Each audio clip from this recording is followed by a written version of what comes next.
और अब शामिल करेंगे बैनुल अक़वामी ख़बरें। हमास ने गज़ा में जंगबंदी के लिए जामे माहदे पर आमादगी ज़ाहिर कर दी है। अल जज़ीरा के मुताबिक हमास ने बुध को एक बयान में कहा कि वो गज़ा में एक जामे जंगबंदी कबूल करने के लिए तैयार है। इसराइली यरगमालियों के बदले फ़लस्तीनी कैदियों को रिहा किया जाए। ये बयान ऐसे वक्त में सामने आया है जब अमरीकी सदर डोनाल्ड ट्रंप ने हमास से गज़ा में मौजूद कैदियों को रिहा करने का मुतालबा किया है। और अब शामिल करेंगे बैनुल अक़वामी ख़बरें। हमास ने गज़ा में जंगबंदी के लिए जामे माहदे पर आमादगी ज़ाहिर कर दी है। अल जज़ीरा के मुताबिक हमास ने बुध को एक बयान में कहा कि वो गज़ा में एक जामे जंगबंदी कबूल करने के लिए तैयार है।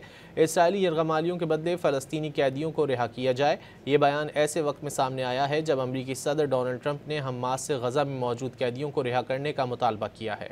और अब शामिल करेंगे बैनुल अक़वामी ख़बरें। हमास ने गज़ा में जंगबंदी के लिए जामे माहदे पर आमादगी ज़ाहिर कर दी है।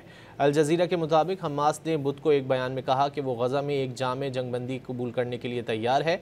इसराइली यरगमालियों के बदले फ़लस्तीनी कैदियों को रिहा किया जाए। ये बयान ऐसे वक्त में सामने आया है जब अमरीकी सदर डोनाल्ड ट्रंप ने हमास से गज़ा में मौजूद कैदियों को रिहा करने का मुतालबा किया है। और अब शामिल करेंगे बैनुल अक़वामी ख़बरें। हमास ने गज़ा में जंगबंदी के लिए जामे माहदे पर आमादगी ज़ाहिर कर दी है। अल जज़ीरा के मुताबिक हमास ने बुध को एक बयान में कहा कि वो गज़ा में एक जामे जंगबंदी कबूल करने के लिए तैयार है।